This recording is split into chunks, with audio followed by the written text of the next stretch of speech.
Welcome to Timbisha. Desolate, hot, and yet starkly beautiful. The name comes from the ancient Timbisha Shoshone people, whose descendants still live here today, sometimes barely surviving. It's the hottest place on Earth. And we're right there next to Highway 190, Bill Boland's house right there. And so we weren't a very pretty sight. And they talked about, the snotty-nosed kids, running around, and I was one of them. I guess I always considered this place a home. When it got hot, we traveled to different areas where it was cool. We had lived on the other side of the ranch, on the north side where the museum is. And then later on, we moved down here, or they put us down here. This is a story of tenacity, a story of the unrelenting struggle by a few Native American elders to save their ancient culture from the forces of greed, government suppression, and tribal apathy. Time is not on their side.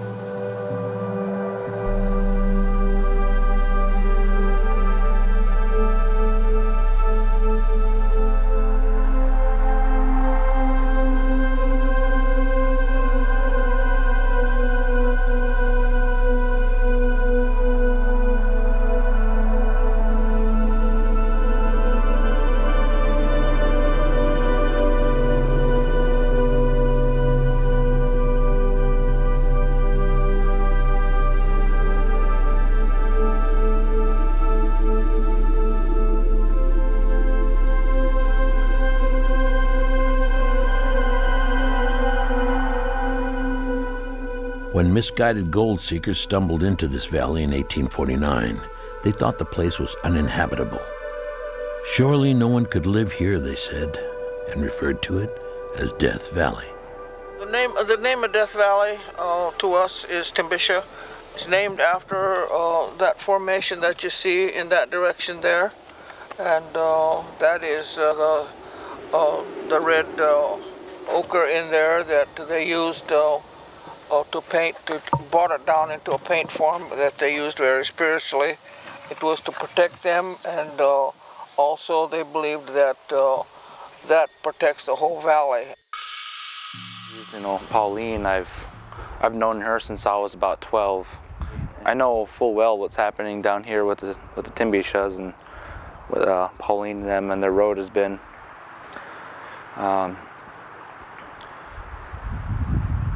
As Indian people, we have a defined sense of what is right for ourselves and our land and what needs to be done to keep it going around here. It goes without saying that our elders' struggles are definitely to be honored and not forgotten. The colors of the mountains, like I was saying, in the canyons right now, it's darker shade. And you can tell where the canyon starts and where it goes up and down, and the colors are very beautiful sometimes, especially when it rains. The color seems to come out real distinct, and then I think it's pretty. In fact, that's what I like about this valley. You are surrounded with mountains, and right now it's almost springtime, and that will be when we'll start doing our work on the baskets. For Maddie is so patient with people, just really patient. She's taught a lot of people how to basket, and she's good with youth, really good. She's raised kids, and they weren't even her kids, and she raised them as if they were her kids, and she put a lot of passion into it and a lot of patience, and it had to be hard, because it shaped her whole life. It changed how she aged and how she moved on with her life. The reward out of it for her is, to this day, they still come back. They still come and see her every week, every day almost. Getting up and not falling into the wrong crowd. And I think that's one of the main reasons why I turned out the way that I did, is because of my Aunt Maddie. And as well as her cohort, Pauline and Steve's, those two they were a little much together, but I always took pride in the fact that listening to them at night tell stories when we're camping about the old days, leaving here in the summer, going to Wild Rose, and going out to all of our powwow ceremonies, cry dances, harvest dances. And those are the memories that I always cherish as I get older, knowing that, we have 2 women that have been here with the tribe from the get-go that, most people that are my age or even older that are tribal members do not understand what these 2 women truly mean to this tribe. The youth have lost the ceremonies that would bring them back to their identity. The youth move to the cities for education, for trade school or college. They move to the city for jobs because there are no jobs available. So they find themselves in this dichotomy of violating their own culture. Pauline is an internationally recognized activist and environmentalist.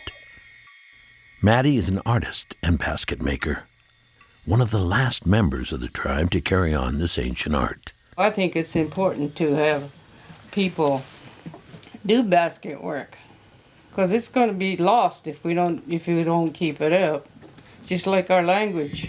In order to keep the Timbisha culture alive, these stubborn elders have fought the Bureau of Indian Affairs, the U.S. Park Service, and even their own distant tribal council, located in Bishop, California, over 150 miles away. As a leader of the Timbisha people, the things that I look at and that are important to me is survivability, culture, and heritage. What are we leaving for our future generations to deal with?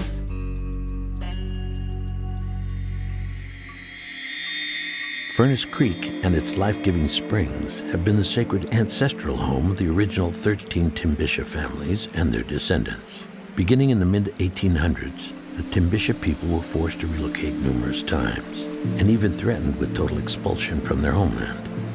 They never gave in. I was fortunate enough to just kind of introduce myself to Pauline Estevez, who is extremely well known for the work she's done for her people, and not only that, but her knowledge, her knowledge of history. She had led a lifelong battle for her people, sometimes having some real problems with our government, which I guess a lot of us have every once in a while. All my life, I learned by experience what the United States government, how powerful they are and what they can do to you. Where did these laws come from anyway? Where is it written up that they can, remove you? After all, we regarded ourselves as part of the land. We are indigenous to our homelands.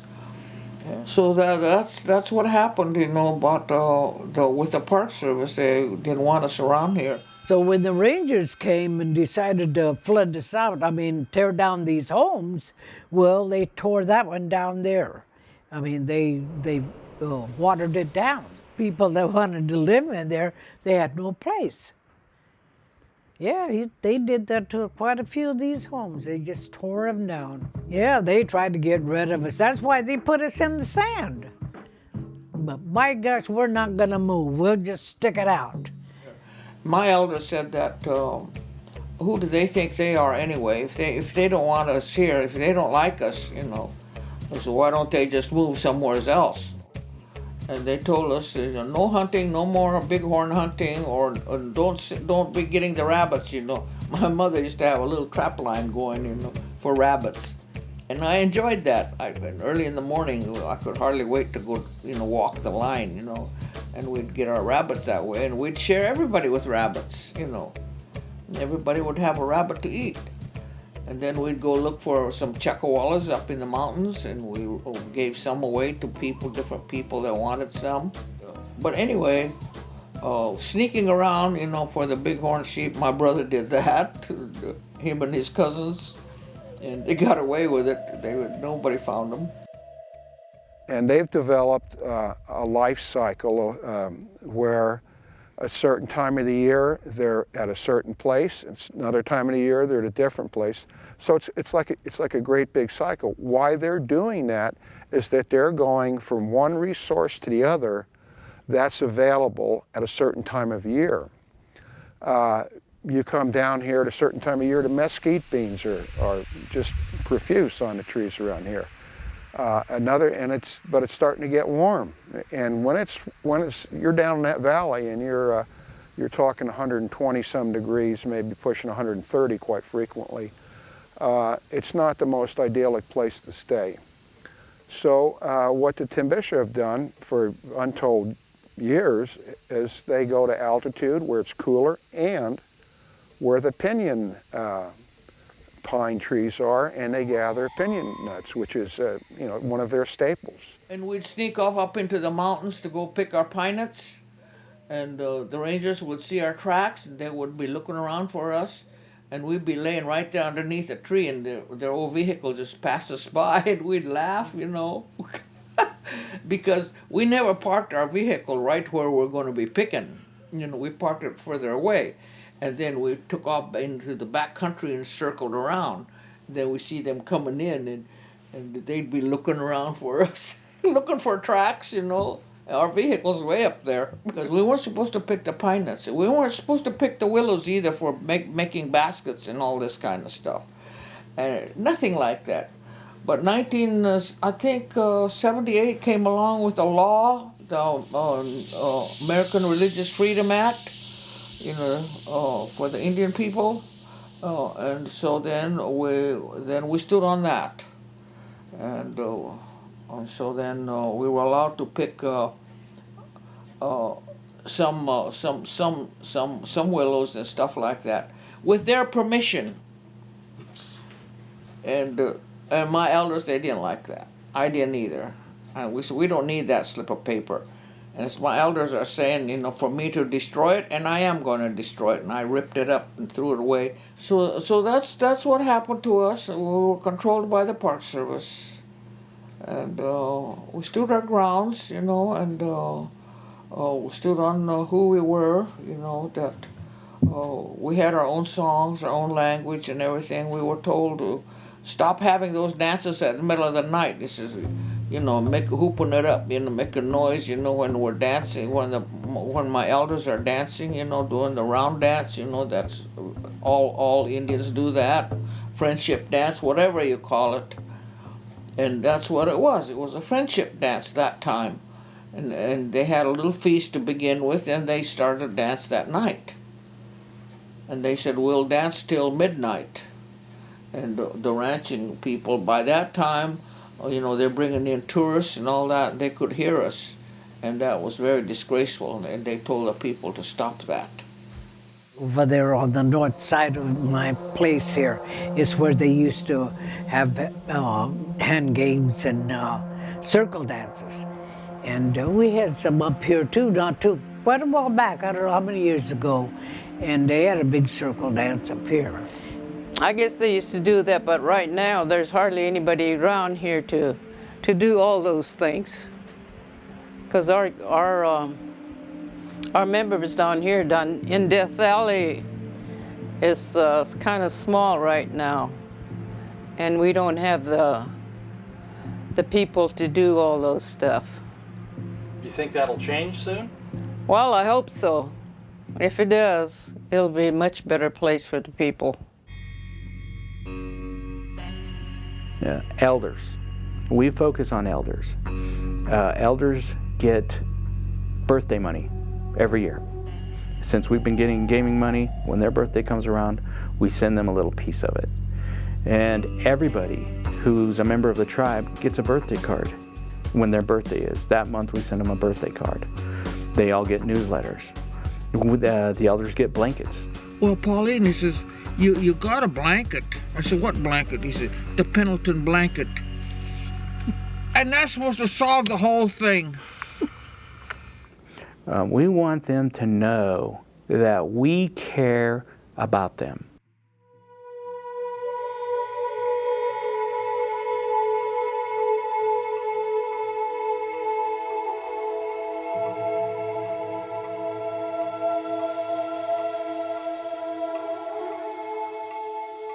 the history of the area. It has a very fascinating geological story. It's an area that's extremely complicated. It's not what I would say like the Grand Canyon area. This area was on an ancient continent, pulled apart underneath an ocean for close to 1 billion years. Then the landmass rose out of the ocean again around the time of the age of the dinosaurs. And the area was very mountainous.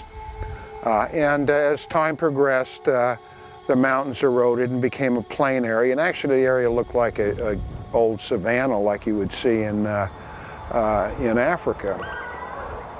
Then about 15 million years ago, this area went through something called extension with the whole Great Basin that's going through this. It's just being pulled apart. The whole state of Nevada and parts around the surrounding states are being pulled apart. And what you have is you have ranges rising and basins dropping.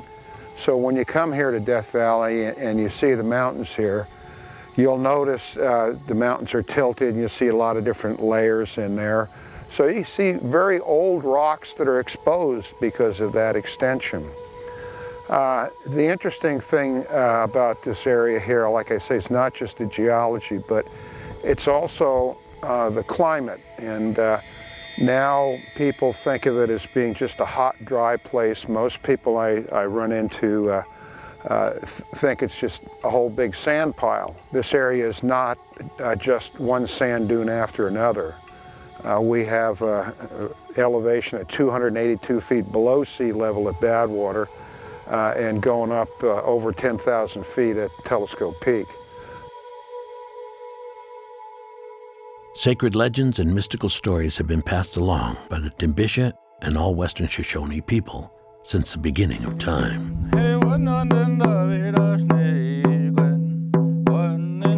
So for people who aren't accustomed to hearing Shoshone stories, most of them are creation stories or of how things are. There is a legend of this place here, accordingly to my people, and it's not Yubihibi Crater, it's Wosa, and Wosa is the name of a burden basket. There's some sensitive parts to this legend, and I have been told that I do not, go into detail over it. It's very hard for me to do it anyway in the English language. It's much better in our own language. Nona ite gwen so se vander naika osa na rubinya handa sede. Sede mo se vabide kaso Yubihibi Crater ma rubinya sede mo. Keshmi rubinya handa sede. Ubaite mo sunada rai puam usuwa brano na rubinya Wosa. And it's cold, so he builds a little fire and then lays down, trying to warm his back.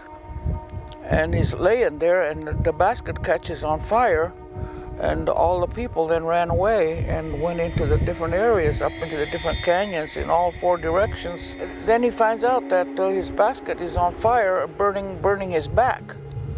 So he gets up and he hollers, and the people all, he's trying to tell the people to come back, but they're not going to do that. They just ran in all directions. So he threw the basket off of his back, the basket that was burning, and his back is kind of burnt a little bit. And he sees a pool of water. I guess it had rained, he says, and left a pool of water there. So he puts his back down into the water, and then he hears a noise, and there's a sizzling noise and some stuff going up into the air. So then he runs away from it, and then he sees all this, the ground moving up into the air, and a lot of things flying around, rocks and dirt and all this. And so he runs away from it. Then he runs a short distance to the west, and then he looks then back there, and there's a big hole there. And so then he named that hole then Wosa. Coyote dies at the end of the story, but lives again in many other legends as a jester and troublemaker. He is much revered by the Timbisha. Native American stories can be abstract with subtle meanings, and are often misunderstood by other cultures. Some 19th and early 20th century writers and historians described the Timbisha people in negative ways and were at best paternalistic. Far too often, published descriptions of the Timbisha were slanderous lies. This magazine article in an early Auto Club publication is full of deplorable myths and exaggerations about the early Panamint Indians, or Timbisha. They were described as being similar to the anthropoid ape when first seen by white men. More beastly than beasts, miserable, worthless creatures, and to avoid starvation that will eat dead bodies or even kill their children for food. The intent of this disgusting bit of journalism was to give credit to white civilization for improving the cultural status of the Timbisha. For more than a century, damaging misinformation like this reinforced negative opinions about Native American cultures everywhere. The prevailing notion of many whites was that Native Americans were mostly debased savages and must be taught to be like white people and fit into white civilization.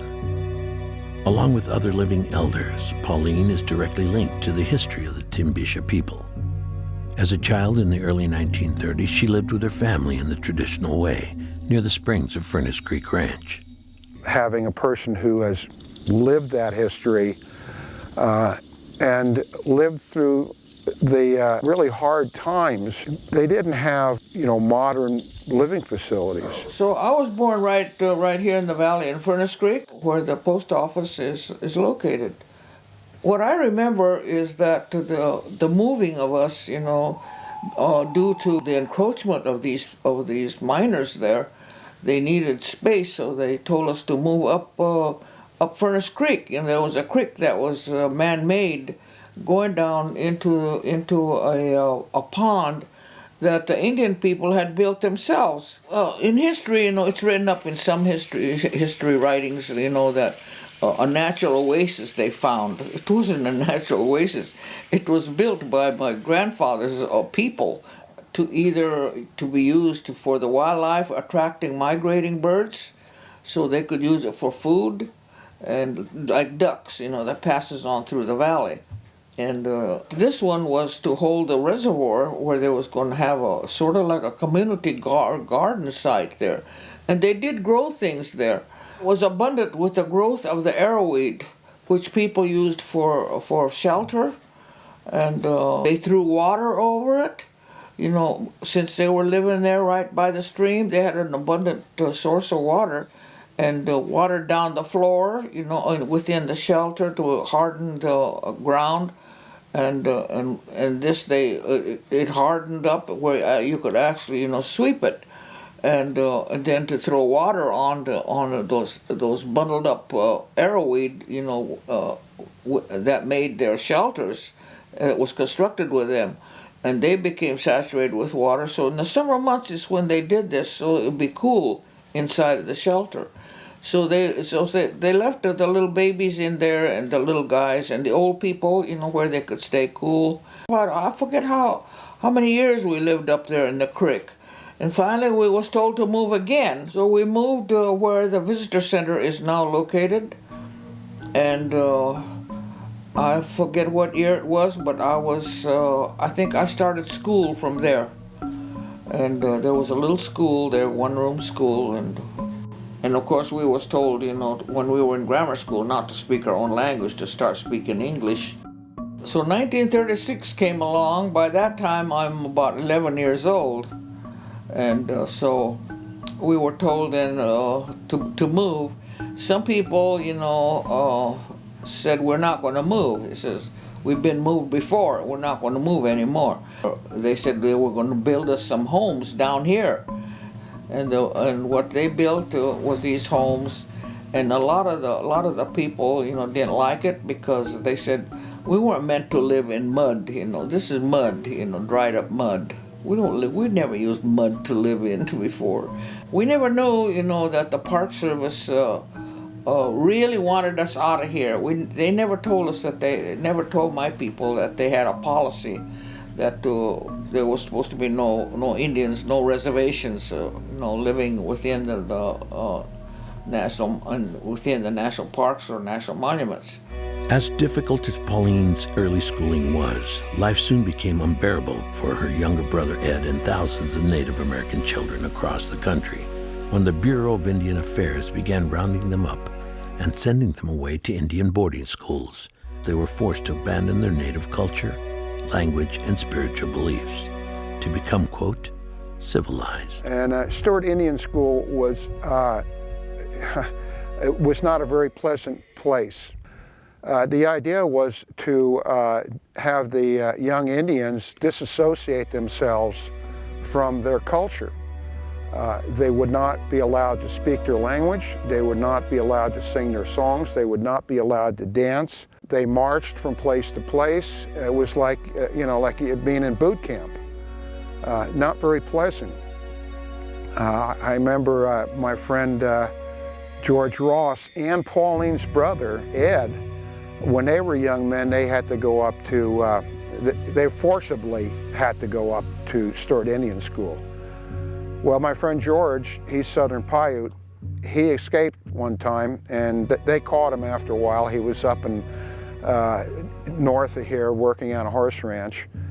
And so then later on, Ed Estevez, Pauline's brother, and George, they escaped again.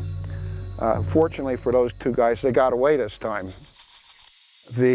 Probably the worst thing that happened to the Native Americans in this area is when some people on a wagon train, they were lost. They had split off another wagon train and they came stumbling into Death Valley. And they stumbled around and finally got out of here. Unfortunately, they brought back tales of having found silver and gold. Right after that, here came the miners and here came the prospectors. My name is Emmett Harder. I started to prowl Death Valley when I was 14. I was probably one of the few people that you'll run into that actually was a Death Valley single jackass prospector. I'm amazed that our history we hear about Death Valley now doesn't really portray what happened there with the white man and the Indians. From the 1850s on, the Indians were part of the whole Death Valley story of what was happening there. They worked with the borage companies, they worked with the miners. The matriarch of the tribe was Pauline Estes, and she told me that her father drove a stagecoach from the Skidoo area down through Wild Rose Canyon. And her father worked on the building of the resort at Furnace Creek. And also, the whole tribe worked on the building of Scotty's famous castle.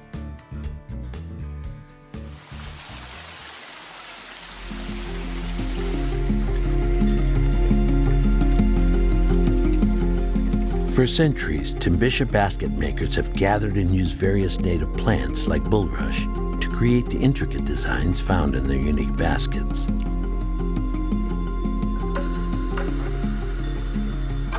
By the early 20th century, Steinadoc and a few other talented Timbisha artists were transforming their craft into a true art form. Their work was sought after by tourists and collectors worldwide and provided much-needed income to Timbisha families.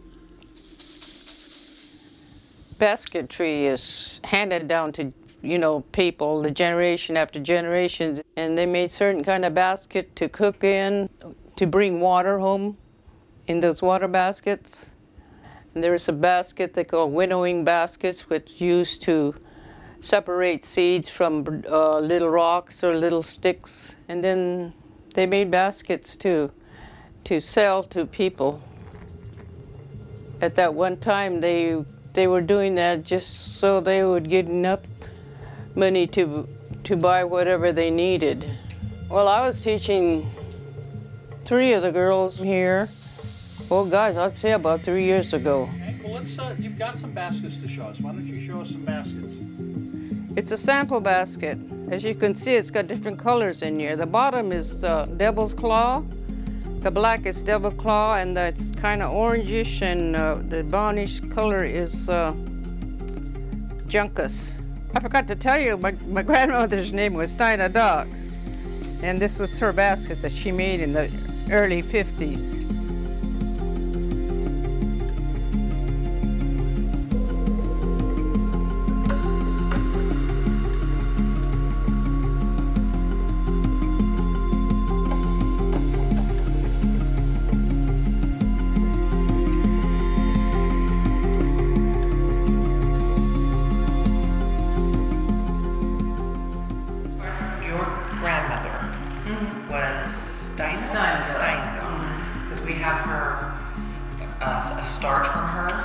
We have the photo of her there. And where'd you get that one from? Well, it's part of what was called the Kirk collection. Oh, it's Ruth Kirk. She's the one that... I remember her sitting down and doing this, because I used to watch her. We have the responsibility of taking care of their families' baskets, their families' cultural materials. And it is willow. Right? Yeah, you have to keep it wet, otherwise it's gonna break. Oh, For the Timbisha, basket making is a long, involved process. Starting in late fall or early winter, they search for the perfect strong limber willow to harvest.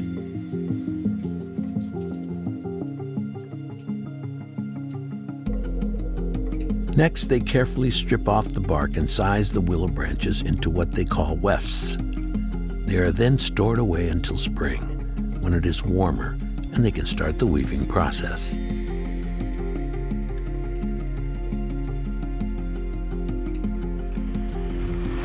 don't know if it's going to be good enough.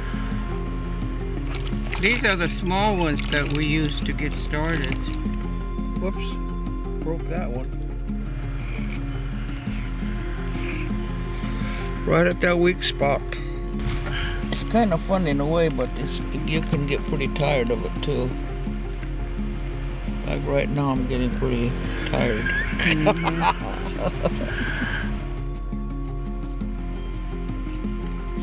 Boy, our fingers gonna be sore tomorrow. Oh, they are? Mm-hmm.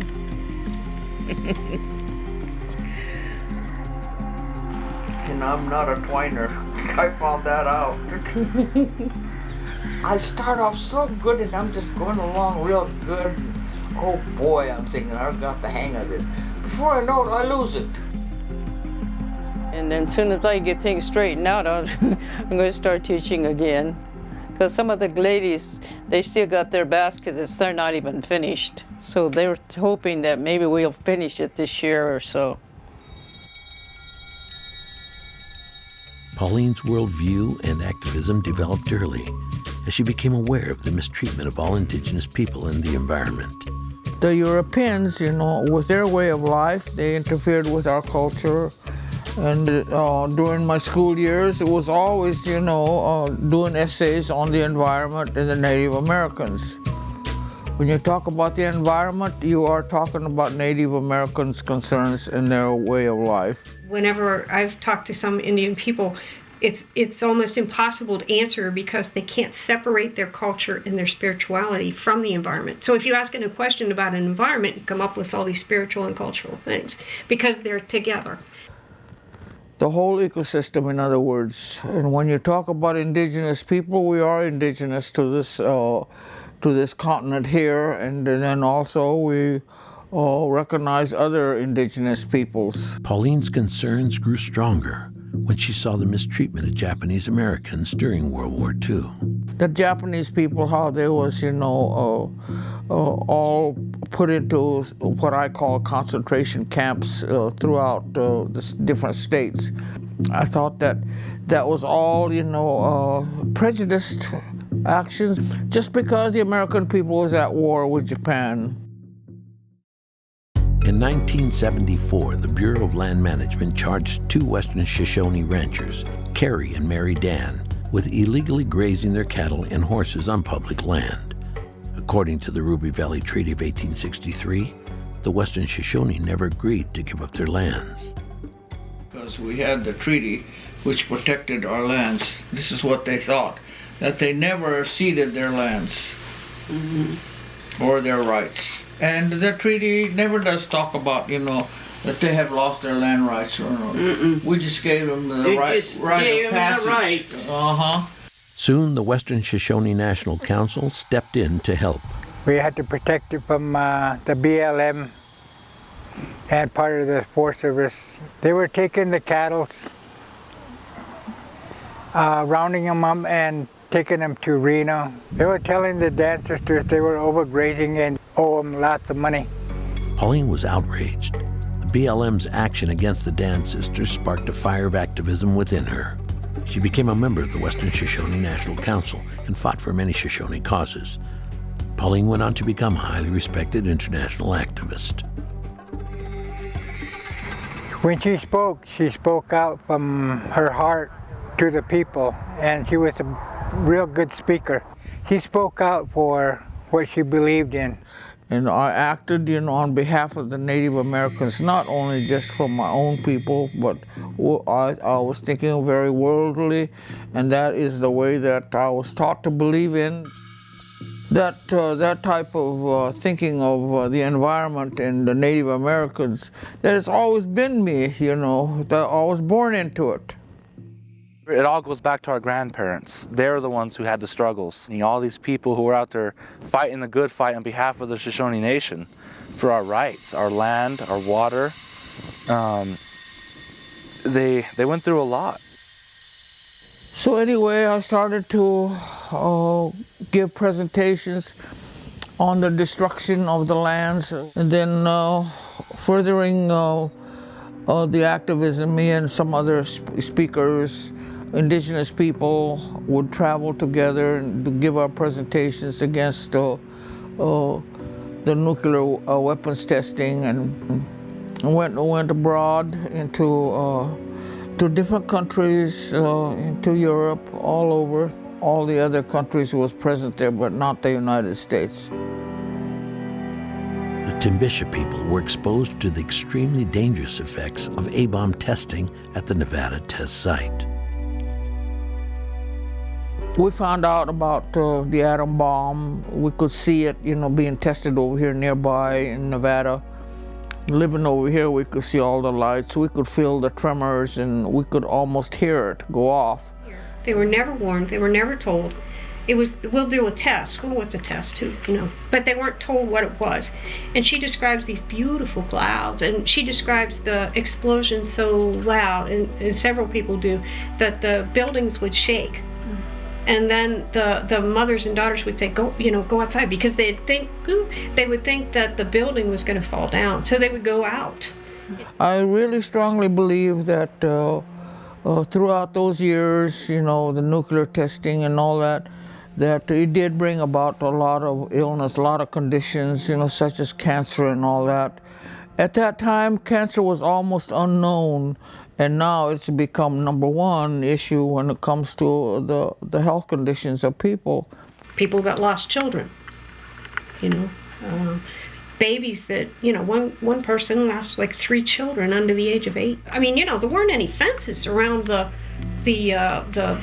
test site, so the wild animals would walk on and off, and they weren't thinking that, Indian people were still using them, folks. And then I was at one BLM meeting, and a guy said, well, it was only mountain sheep. Nobody eats those. And like every Indian person in the room was like, yeah, we do.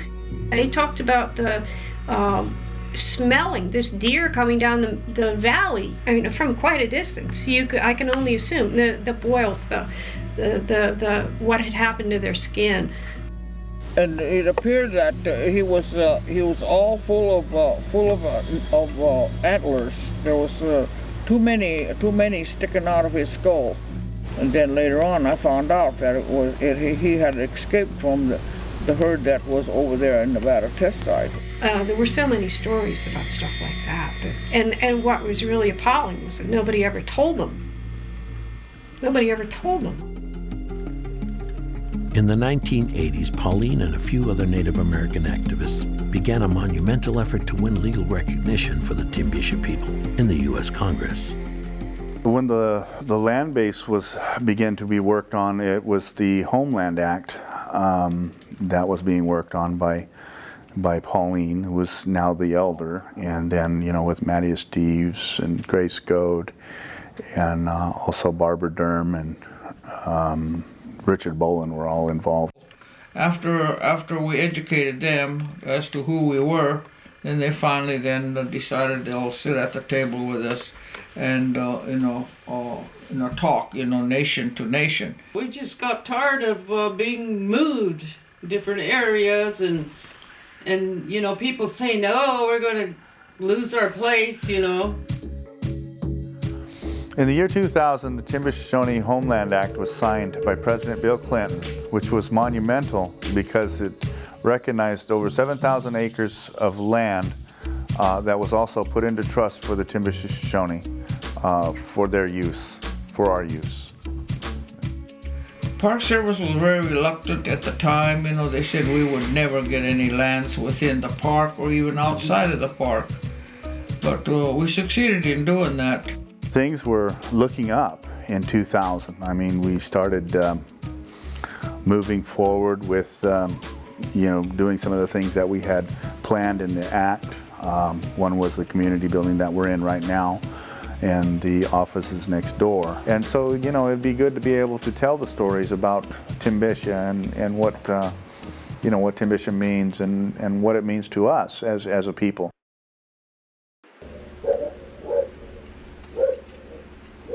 How come the tribe hasn't improved after? They haven't improved, like with housing, or any kind of for economic development so people can have jobs. And we're supposed to have a little motel going, and then a little visitor center, where people can go in and ask questions about the tribe and about the valley and all this kind of stuff. After all that fighting we did and doing all the groundwork with the federal government, trying to persuade them, who we were and what we want and what is needed down there, and we got it. And what have we done with it? Nothing. The famous to me, was a bad idea. I was totally against it. I tried to talk to the council, tell them, no, they're no good. They're flimsy. They're just temporary uses, and are they going to be just temporary homes for the people, And they said, no, it's going to be their home. And this behind us right here is one of our new FEMA trailers that we've had here for the last probably five and a half years, and they just finally got put into place and set on a brick foundation so everybody can get into them. We're not told, firsthand about what's going on with these, and nothing appears even in the newsletters, about in details, about those things. So we don't get much information from that bishop office. Not even from the housing. I haven't heard a thing from the housing. Neither have I. You have to put in another application. So how many applications do a person have to have before they get a home? And all these homes are just sitting here. What's happening to them? They're just coming apart. So, let's take a look at the Sun Lodge plans for Death Valley. I think you'll find these fascinating. This is a rendering of what it would look like looking out from the hotel, and you'll note that there are flowers, and there are people that come from around the world to see these flowers in the springtime. And what you don't know about these renderings that I'm going to tell you is that this is what you would actually see if you were looking out the windows on this rendering. We don't know if we're going to use this particular design. These were initial renderings to give us an idea of what it could look like and the architectural design that might fit in our area and not stick out. Let me ask you one thing. How does this relate to Steve Casper's plans? This is Steve's idea right here, and we're working with Steve, and I appreciate Steve's what would I call it? Tenacity. My name's Steve Casper. I've been coming here to Death Valley for over 20 years, first as a freelance photojournalist, and then decided I really loved this place. There was something very special about the light, the fact that it was just wide open space, very few people here.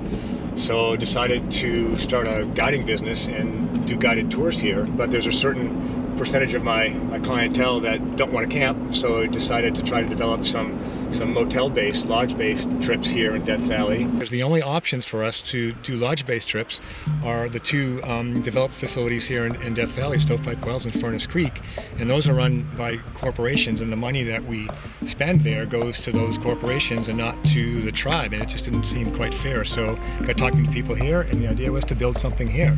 So I decided to just kind of drive into the village one day and see if the tribe was interested in doing something with me and my tours. So that's how I got to know Pauline. And the first idea was a relatively large-scale lodge out there in the corner of the trust lands, out there on the alluvial fan with a view of this. So basically surrounded by the national park. And there would be isolated little cabins, so you would feel like you were camping out in the wilderness, but you would have a nice hotel to stay at. And it would be out there away from the village, half a mile out, and it would be environmentally engineered, low profile, solar powered. That project is on hold now because control of the trust lands is now in the hands of the Bishop Council, not the people that actually live here in the village. So now we have to try to do something different because we can no longer build it out there. That's the general status right now. The information Joe suggested using his dad's plot right here in the village as a memorial to his dad, and using that empty lot that's now empty, and using that for a much more modest lodge right here for just my small groups, and then other groups like mine. What you're talking about is still within the trust lands, and he will be involved. That's what I've been saying to Joe, but Joe said Jeff, who's the lawyer, Jeff's going to look at the proposal, which they have now. They thought a private plot would be legally treated differently, and we could maybe do this nonprofit and do what we all want to do, keep the money here for you guys in the village, and that was the idea. That's kind of where it stands right now. So our vision right here in the village is to get people to move back. So we're going to build that green hotel, and after we do that, we're going to take the funds from that hotel. We're going to build normal size streets, the normal width. And we're going to have sidewalks, we're going to have curbs, we're going to have trees, we're going to have a swimming pool. We're going to build a covered swimming pool to reduce evaporation and to put fires out. We're going to have our fire lines tied to that swimming pool, so if there's a fire, you can hit those pumps and that swimming pool will put somebody's fire out if it has to. We're going to build a green park and use all the water that's available to us for greenery. In the plans to rebuild the village, Pauline and Maddie feel that essential cultural and environmental considerations have been totally ignored by George Goldson and the Bishop Council. Like they say, they want lawns and trees. I mean, lawns mostly, and fences. I don't think that's right. You know, we have tribal members that have no idea what these two women have done. So how can you call yourself Timbisha when you've never even been to our homeland, our hunting grounds, our camping sites, anything like that? The time comes, those are going to be the biggest things that are going to be missed. That once they're gone without these stories, it's gone.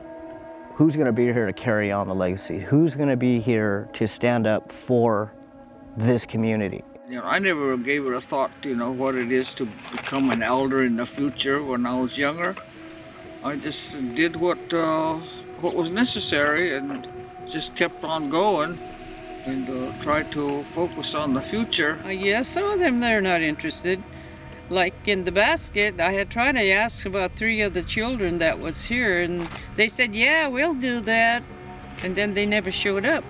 I think that's, you know, a big travesty as far as, you know, what we should stand for as a tribe, because they are traditionalists and they do believe in the old ways. And I think that's an art that we're losing every day. There seems to be a disconnect between the traditional people and the Shoshone youth. There's all the social pressure to go out, and I think it's basically a loss of identity.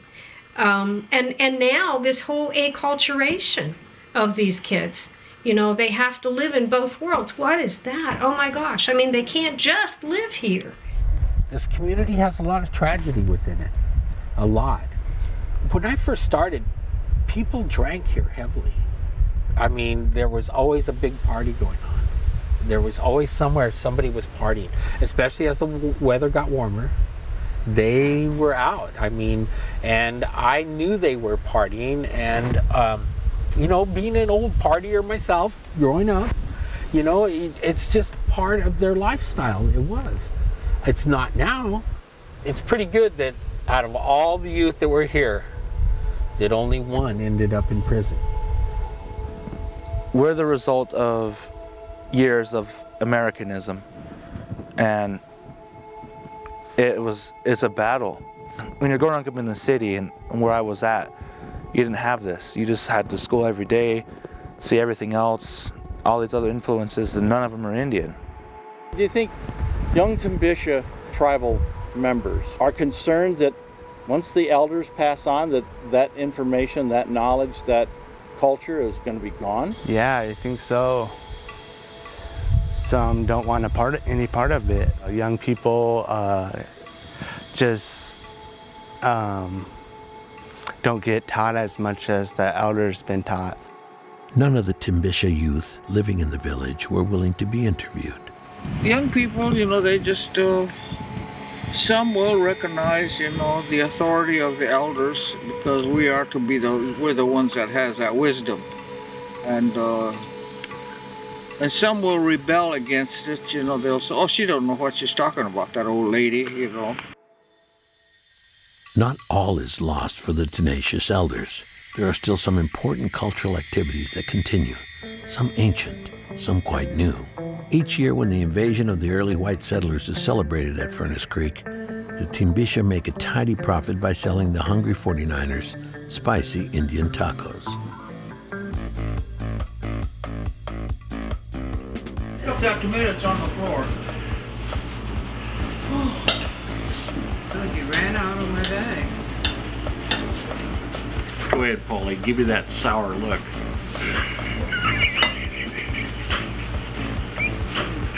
So is each one of those will be a taco?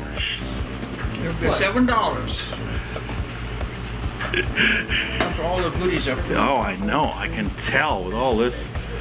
The smells are so good. A lot of people selling them for $8, $9, $10, as one woman did.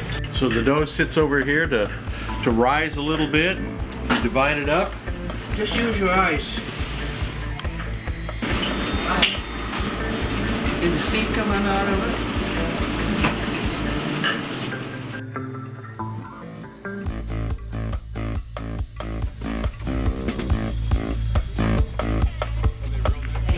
Okay, $7.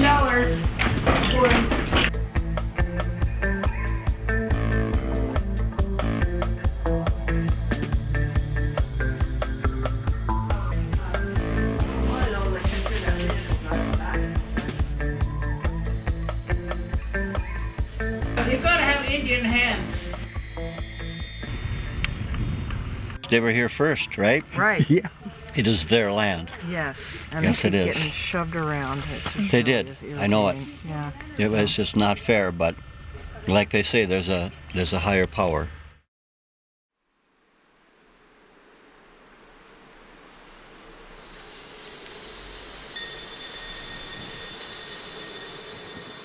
So what do you think the day is going to bring? Today we should be up in the mountains. I'm hearing the pine nuts are burning out. Our sacred food is the pine nut, and it's called duva in our language. And that was our main staple of life for thousands of years. What do you want to do, Pauline? What do you want to do? Well, miss it. Yeah, another hour. It's almost 12:30 now. But over there on top of the trees, they got the nice big ones.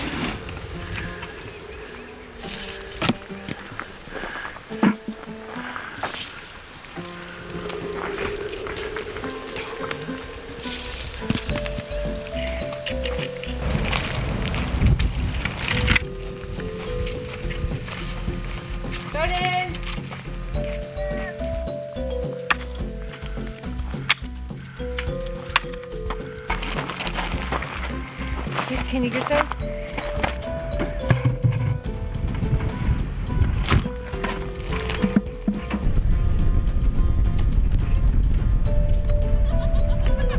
This was only a couple hours, right? That we did this morning.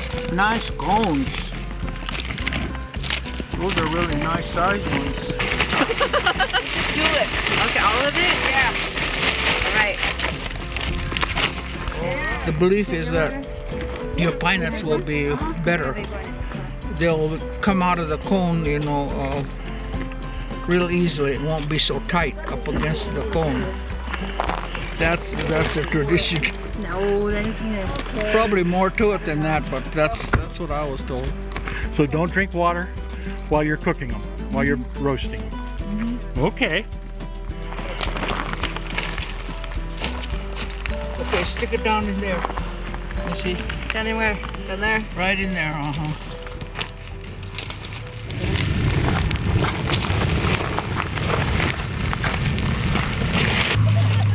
Good job, Pauline. God, I know. Get out of the way. You can catch on fire. It's Get good. in. What do you guys see?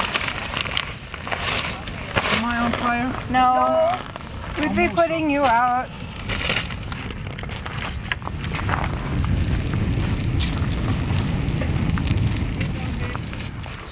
Okay. And down to the sagebrush. Flip it over. And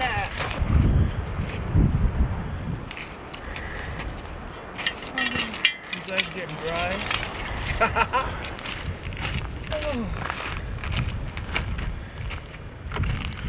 We believe that every living thing on this earth has a life and spirit of its own. And you can't just take it. You have to stop, pray for the thing you're going to take, and leave an offering if you can.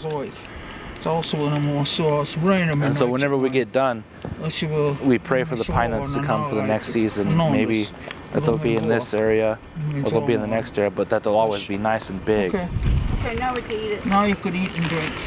And, you know, they'll have yoo-hoo in them and make them good. And in the good old days, when we had, you know, jerky cooked up on the trees, and this little fire they would build up, and that's for you to cook on. Really? Uh-huh. Wow. This is the best way. They taste good and they're already cooked and you don't have to worry about it. Yeah. Because this is the way you're supposed to do it.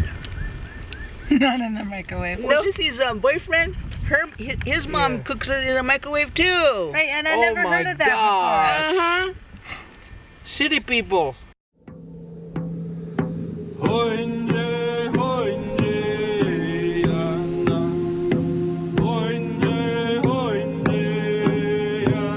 Like the beat of your heart, Mother Earth sends out a healing tone that hits your body and soul. It moves around inside of you. It has to be in the flow of life. Everything has to come full circle. My grandfather is Raymond Yell. He's been involved with happenings that have been down this way for many years. I'm in a sense following in his footsteps, you know, going to these gatherings and figuring things out for myself and seeing the elders that have been around here. Right now we're in a sacred healing place founded by Corbin Harney, which I met him when I was about 15 years old. This place is called Puhava, magic water or doctor water. The place is healing. And that's important to Shoshone people because water is a very sacred part of our life. As Indian people, we have a defined sense of what is right for ourselves and our land and what needs to be done to keep it going around here. You know, it goes without saying that our elders' struggles are definitely to be honored and not forgotten.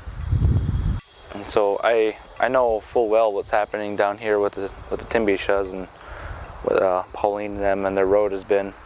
I can honestly say that maybe as a Shoshone youth, you know, respect for the elders and everything they've had and their teachings is pivotal. So today, you know, I do my best to sing our songs and dance. And this I would recommend for, you know, all my Shoshone brethren and my peers, younger kids, to come here and they'll understand what it is to be out here, to wake up every morning, you know, and dance and sing and pray and watch our sun come up over the mountain and give thanks for another day of life. So here at Buhaba, you know, I was asked if I could come down and, you know, share my knowledge of making drums with the people. And that was no problem. I had some elk hide laying around that I could use, so I brought it down and we made drums. Of course, traditionally drums weren't Shoshone's people thing. They had come around later, but the message that a drum gives to people is important, because I was told when I was a little kid that the drum represents our heartbeat. And every beat you do, whether the fast pace, what you're going, your heart's going, or the slow beating, calm, gentleness, that your heart is going with it. And those tones that a drum sends out are healing tones that go to your body and reverberate through your body, because everything on Mother Earth vibrates at a certain tone. That healing tone goes out to all around us, and through the, you know, our prayers go with it, and we are able to send those tones to everywhere else. And that's what we do when we drum, is we have everything in mind that we're singing about, and it goes to them. And in the morning circle, you know, that's a very important part of Shoshone life, because we have to honor our son for giving us another day of life on earth. And we get up there and we sing our songs, we dance, we pray, we offer our prayers that go up, and to everywhere we send our prayers to. And for every little plant and animal, wind, the earth, in that center where we dance, or that's the healing spot where our energy is conveyed throughout the land. That's our morning way of life every day. And we do that here at Puhaba in most of our traditional gatherings. I've been coming here for many years, ever since it was formed by the late Corbin Harney. And I supported his cause all the way. We started up from scratch with the help of a bunch of people, mainly activists, you know, different organizations that believed in Mother Earth and all of Mother Earth's belongings. After the historic signing of the Timbisha Homeland Act in 2000, Pauline and the other courageous elders attempted to begin rebuilding a vital Timbisha community in their Death Valley homeland. But they were stopped in their tracks by Bureau of Indian Affairs mismanagement, Timbisha Council infighting, and the apathy of tribal members.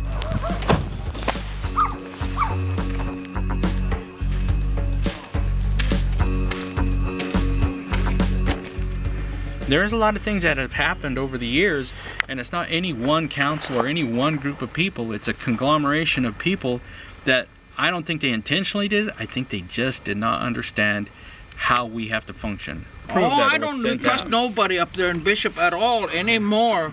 That's a sad position for me to be in, very sad.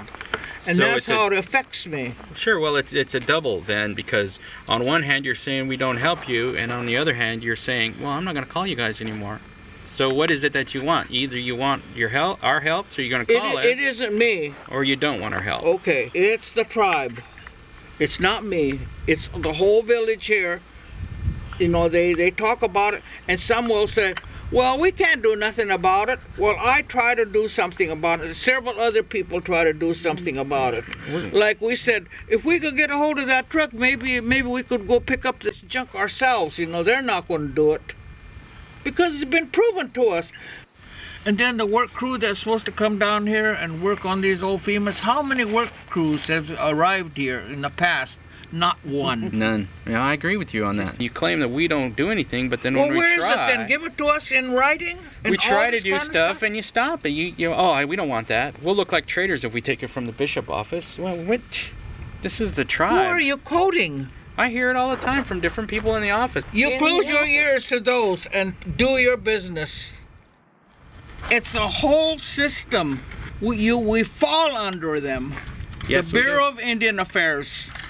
And they want us that way. You're absolutely right. They want us under control. They want to keep us just barely alive. Disputes within the tribe, like the one between former and current tribal chairman Joe Kennedy and George Goldson, have disrupted any real progress. I have tried to talk to Mr. Kennedy a dozen times. He came to our office. Bill and I sat down with him. We tried to talk to him. We tried to negotiate. We tried a peaceful ending. He would have nothing to do with it. We have tried many times. He will not budge from his position. It's not like we haven't tried. Not after all the dirty stuff that was passed on. They started this smear campaign and sent out postcards and said I had taken all this money and I had traveled the world. And they had postcards of some little kids saying liar, liar, and flipping off everybody. And I said, oh my gosh. I didn't agree with it. I didn't approve it. I didn't know who did it. To this date, I can honestly tell you, I do not know who did that. But I can't do battle on both fronts. Either I do battle that's going on within the tribe, or I do battle that I have to do with the BIA. Now we need to decide, where is that battle going to benefit us the most? That battle is going to benefit us the most if we're unified, and I'm against the BIA, and I'm against the IHS, and I'm against all these other agencies that are taking things away from us. You know, HUD is going to lose 5%. That means we lose 5%. We lose money every year because we can't get our act together. That's the whole thing. And where did it start? This is the reason why I said we should have just remained, you know, a bunch of renegades down here. At least we would have been happy. Like so many other Native Americans, some Timbisha have had to leave their homeland because of a lack of jobs and decent housing. As a result, too many have lost touch with their ancient culture and beliefs. They're losing what it means to be Timbisha. People that lives in Bishop, urban Indians, urbans. It's because they don't live on their own trust lands. They live in town. They live on somebody else's reservations. Okay? We tried to give them FEMA trailers. Urban trailers. Indians. Yep. And they seem to think that they're qualified with everything that we were qualified for. But they're not. They're urban Indians. Yep. I will admit that I'm an urban Indian. I'm not in touch with what you guys are in touch with. We want more people to live here. But how do we get more people to live here? We have FEMA trailers that are set up. That one's empty. Look at the condition they're in. Yeah, I understand. They don't have any coolers in there. How are people going to live? Sometimes it's just a comedy. What's happening to everyone? It is, because it's so ridiculous. Well, I like it because, you know, everything's my fault. It's everything in the newspaper. Oh, Golson this, Golson that. And well, you guys up there, Kennedy this, Kennedy that. What's the difference?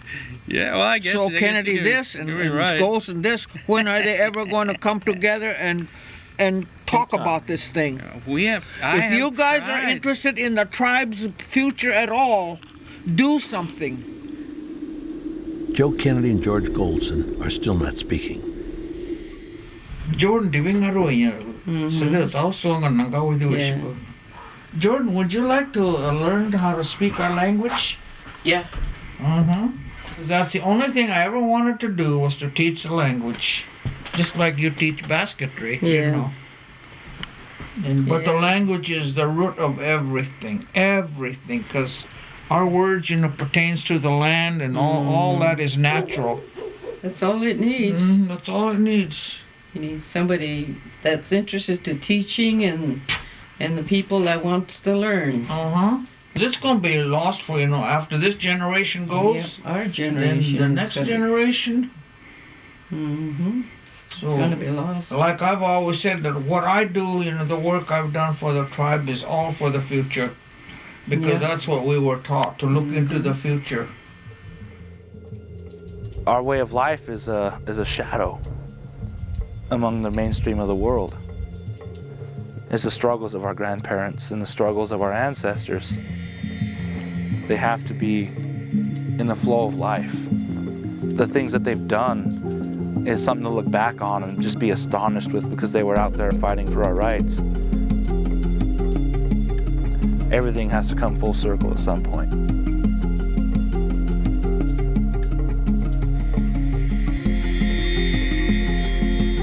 To this day, the Bureau of Indian Affairs continues to hinder any progress to reestablish the ancient Timbisha culture.